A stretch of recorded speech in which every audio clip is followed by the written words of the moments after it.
Hello प्यारे बच्चों, अब हम बात करेंगे एक्सरसाइज 12.3 के क्वेश्चन नंबर 12 के बारे में। जो क्वेश्चन नंबर 12 है उसकी स्टेटमेंट क्या है। आकृति 12.30 में आकृति आपको डायग्राम में दिखाई दे रही होगी। OACB केंद्र O और त्रिज्या 3.5 सेंटीमीटर वाले एक वृत्त का चतुर्थांश है। आपको देखो मैंने डायग्राम पे बना रखा है OACB।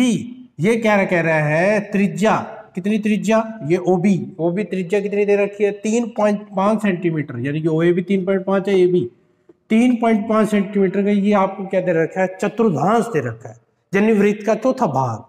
चौथा भाग का मतलब क्या है, पाई आर स्क्वायर। इसका क्षेत्रफल क्या होता है, पाई आर स्क्वायर बटे 4, वो दे रखा है। वृत्त का चतुर्थांश है। यदि OD 2 सेंटीमीटर, ये जो OD है यहां से लेकर यहां तक, ये आपको 2 सेंटीमीटर दे रखी है।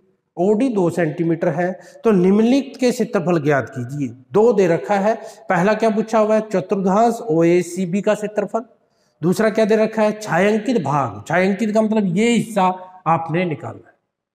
तो देखो कितना आसान क्वेश्चन है ये। तो क्वेश्चन नंबर 12 क्या लिखोगे, त्रिज्या। आपको त्रिज्या क्या दे रखी है,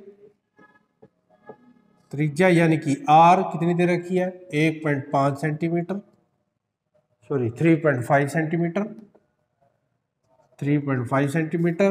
तो चतुर्थांश, जो चतुर्थांश कौन सा चतुर्थांश है, OACB का क्षेत्रफल क्या होता है, चतुर्थांश का क्षेत्रफल।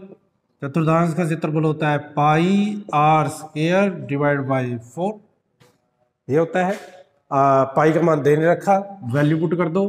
पाई 1/4, पाई का मान 22/7, आर स्क्वायर, आर कितना है 3.5, 2 बार गुना कर देंगे। सोल्व करो, इसका पॉइंट हटा दो भाई, 22/7 पॉइंट हटाएंगे, यहाँ 35/10, यहाँ भी 35/10 आ जाएगा। पॉइंट कैसे हटाते हैं, पॉइंट का नाम का 1 और पॉइंट से लेफ्ट साइड में जितने डिजिट है उनके नाम की 0 लिख देते हैं। सोल्व करेंगे, देखो 7 पंजे 35, 5 दूनी 10, 2 से ये कट गया, ये आ गया 11। इसके बाद हम क्या करेंगे, ये काट देंगे, ये 5 से कट जाएगा, 5 दूनी 10, 5 सत्ते 14, ठीक है। अब मल्टीप्लाई कर दो, ऊपर क्या बच गया 7 और 11, तो ये मल्टीप्लाई करेंगे 77, और 4 और 2 बच गया 8 सेंटीमीटर स्क्वायर। ये पहला पार्ट हो गया। आपको पहले क्या पूछा था, चतुर्थांश OACB का क्षेत्रफल पूछा था, तो 77/8 70/8 वर्ग सेंटीमीटर आ गया। अब दूसरा पार्ट में क्या पूछा है, छायांकित भाग का क्षेत्रफल। अब ध्यान से देखना बेटा, छायांकित भाग, छायांकित भाग कौन सा, ये है, ये किसका हिस्सा है, चतुर्थांश का। चतुर्थांश, चतुर्थांश क्या होता है, ये सारा चतुर्थांश OACB का क्षेत्रफल का मतलब क्या है, ये देखो, ये आपका O है, ये A है, ये C है, ये B।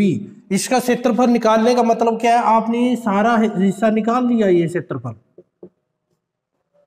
लेकिन इसमें से आपको ये नहीं चाहिए, मतलब कि ये त्रिभुज आपको नहीं चाहिए। तो हम क्या करेंगे, चतुर्थांश के क्षेत्रफल में से इस त्रिभुज का क्षेत्रफल माइनस कर देंगे। और आपको पता है यहां पर, क्योंकि ये चतुर्थांश है, चतुर्थांश पे कोण कितने डिग्री का होता है, 90 डिग्री का जो केंद्र पर बनता है। तो ये देख लेते हैं त्रिभुज कौन सी है। ये त्रिभुज बेटा जब समकोण त्रिभुज है, और समकोण त्रिभुज में ये आपको 3.5 सेंटीमीटर दे रखा है, यानी कि आधार 3.5 सेंटीमीटर और लंब ऊंचाई 2 सेंटीमीटर दे रखा है। तो इस समकोण त्रिभुज का क्षेत्रफल का फार्मूला क्या आएगा, 1/2 आधार गुणा ऊंचाई। उसका फार्मूला लगाने से क्षेत्रफल आ जाएगा। इस का क्षेत्रफल क्या करेंगे, चतुर्थांश के क्षेत्रफल में से इस समकोण त्रिभुज का क्षेत्रफल माइनस कर देंगे। देखो कैसे लिखेंगे, छायांकित भाग का क्षेत्रफल, छायांकित भाग का क्षेत्रफल, ठीक है। छायांकित भाग का क्षेत्रफल क्या आएगा, चतुर्थांश, चतुर्थांश OACB का क्षेत्रफल, उसमें से माइनस करेंगे त्रिभुज ODB का क्षेत्रफल। अब इसका क्षेत्रफल तो हम निकाल चुके हैं 70/8, इसका हमने निकालना है। इसका फार्मूला क्या आएगा, 1/2 आधार गुणा ऊंचाई, आधार गुणा ऊंचाई या लंब तो क्या आएगा 77/8 माइनस 1/2। आधार आधार कितना है 3.5, लंब कितना है 2, ओडी आपको 2 दे रखा है। इसको सॉल्व कर लेते हैं, सॉल्व करो तो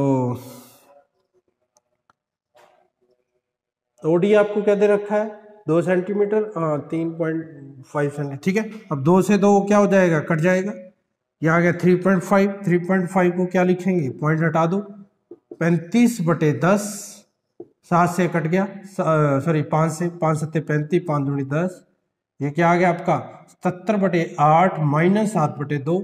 इसका एलसीएम ले लो, एलसीएम क्या आएगा इसका 8, इसका एलसीएम आएगा, ठीक है, इसका 8 इसका एलसीएम आ गया, एलसीएम आ गया 8, यहाँ आ गया 77, 4 4 7 28, 77 में से 28 घटा दो, 17 में से 8 गए 9, यह रह गया 6, 6 में से 2 गए 4, तो यह आ गया 49 यानी कि 49 डिवाइड बाय 8 वर्ग सेंटीमीटर स्क्वायर। सिंपल, चतुर्थांश का तो हमने ऊपर निकाल दिया था, बस ये त्रिभुज का बच गया। त्रिभुज में आधार दे रखा है, लंब दे रखा है, 1/2 आधार गुणा लंब, उसको फिर सोल्व कर। बिल्कुल आसान क्वेश्चन था ये, क्वेश्चन नंबर 12। थैंक यू बेटा।